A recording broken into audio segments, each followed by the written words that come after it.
Naopakan na naman tayo ni Opa. Ito nga pala ang stage 11 ng MPTC Tour of Luzon at last stage na para sa mga sprinters. Mahaba itong 158 kilometers. Umikot muna tayo dito sa bayan ng Candon kung saan nagkaroon ng special category na Candon City Bypass Circuit King. At ito ay biningwit ni Mervin Corpus at tumanggap ng cash prize. After nyan, dumaan na tayo sa mga bayan ng Santa Lucia, Santa Cruz, Tagudin, Bangar, Balwan at Baknotan. Mula umpisa magkakasama na sa breakaway sina Ronald Oranza, R.R. King Roque, Mervin Corpus, Joshua Gatmaitan, Aidan James Mendoza, Joseph Haviñar, Erickson De Los Santos, Matt Andrew Lariosa, Dominic Perez, Muhammad Mazlin, Sanay Muzafi, at syempre si Daeyong Ju. Sa grupong ito, si Mervin ang may pinakamataas sa pwesto sa individual general classification. Kaya masugid itong minomonitor ng Yellow Jersey at ng LCW team. Maganda naman ang ikot ng peloton. May ilang maiksi ang trangko pero overall pumapalit naman ng lahat. Pagdating ng last 60 km, tila merong hindi mapakali. Ilang araw ng tahimik, muling nagparamdam ng pwersa itong si Daeyong Ju. Dito ay bumalas siya para testingin ang mga kasama niyang Pilipino sa breakaway. Piniga niya ang pedal na tila mo hindi galing sa 10 araw na karera. Dito ay walang naglakas loob na humabol sa kanya. Nagkatinginan lamang ang mga Pilipino kung sino ang habol. At tinake advantage ito ni Daeyong Ju. 1 versus 11, makakaisa kaya ulit si Daeyong Ju tulad last year? After 30 kilometers ng bumanat, umagwat ng halos 45 seconds si Daeyong Ju sa chase group.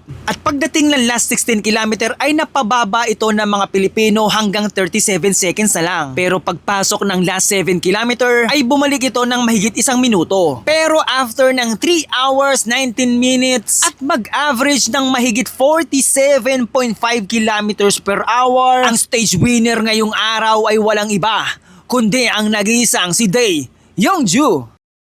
Dahil naman sa pag-celebrate ni Daeyong Ju sa finish line na malapit na yung chase group ay nabigyan siya ng monetary penalty. 11 seconds behind, nag-second naman si Sanay Muzafi ng Malaysia at nag-third place naman si Dominic Perez ng Pangasinan. Sa usapang jersey naman, well-defended pa rin ito ng LCW at hawak pa rin ang lahat ng Infinity Stones. Mula sa Best Young Rider, sa Green Jersey, at syempre, hawak pa rin ni Nikita Shulchenko ang overall leader jersey. Bukod sa Purple Jersey bilang stage winner ngayong araw, sinuot din ni Daeyong Ju ang Most Combative Rider jersey. Si Ronilan Kita pa rin ang magsusot naman ng polka dot jersey sa susunod na stage.